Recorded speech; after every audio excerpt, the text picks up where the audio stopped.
আশিক, বহুল প্রতীক্ষিত এই ম্যাচ শুরু হচ্ছে সন্ধ্যা ৭টায়। এই ম্যাচ ঘিরে দর্শকদের আগ্রহ কেমন দেখছেন, আর আরেকটু জানাবেন দর্শকরা কখন থেকে স্টেডিয়ামে প্রবেশ করতে পারবেন?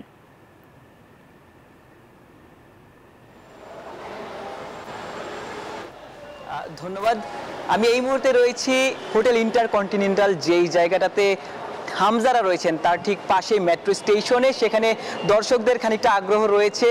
দর্শকরা বিকেল ২টার পর থেকে ৩টা থেকে আসলে মাঠে প্রবেশ করতে পারবেন। সেজন্য কিন্তু মেট্রো স্টেশন করেও আসলে মেট্রোতে চড়েও মতিঝিলে গিয়ে কিংবা ওই বাংলাদেশ দলের যে ঢাকা স্টেডিয়াম, সেই স্টেডিয়ামে গিয়ে খেলাটা দেখতে পারবেন। এবং সে কারণেই দর্শকরা কিন্তু আসছেন, মেট্রোতে কিন্তু আসছেন। আমার সাথে একজন দর্শকও রয়েছেন, তার সাথে কথা বলার চেষ্টা করব।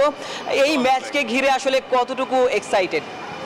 আসলে আমরা আসলে অনেক পুরান দিনের ফুটবলের দর্শক।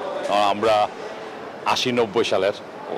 এখন বাংলাদেশে আমরা অনেকটা দেখছি সেই আগের ক্রেজটা আবার ফিরে আসছে, জোশটা ফিরে আসছে।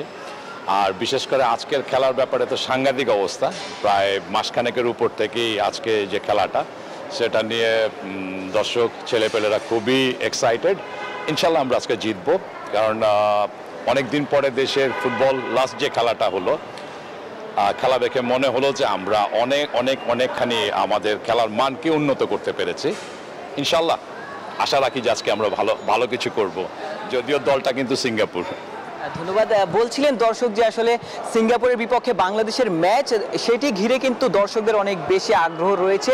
বাংলাদেশের ইতিহাসে এই ম্যাচকে ঘিরে যতটা আগ্রহ, এর আগে কোনো স্পোর্টস ইভেন্টে এত আগ্রহ দেখা গিয়েছিল কিনা সেটি নিয়ে প্রশ্ন রয়েছে। আজকের ম্যাচে দর্শকরা প্রবেশ করতে পারবেন কিন্তু ৩টা থেকে ৫টার আগ পর্যন্ত, কিংবা ম্যাচ শুরু হবে সন্ধ্যা ৭টায়। সে তার আগে ১০০ মিনিট আগে সবগুলো গেট বন্ধ করে দেওয়া হবে। সেজন্যই কিন্তু দর্শকদের আগে প্রবেশ করতে হচ্ছে। এবং সেই জায়গাটাতে তারা কিন্তু এখন যেহেতু আসলে ম্যাচের কিংবা প্রবেশের খুব কাছাকাছি একটা সময়, সেই কারণেই কিন্তু দর্শকরা স্টেডিয়াম মুখী হচ্ছেন। এমনটাই ছিল আসলে সবশেষ আমার কাছে আপডেট মেট্রো স্টেশন থেকে। ধন্যবাদ আশিক, ধন্যবাদ আপনাকে। বান্ডেল থাকলে প্রতি সেনমানিতে টাকা বাঁচবে।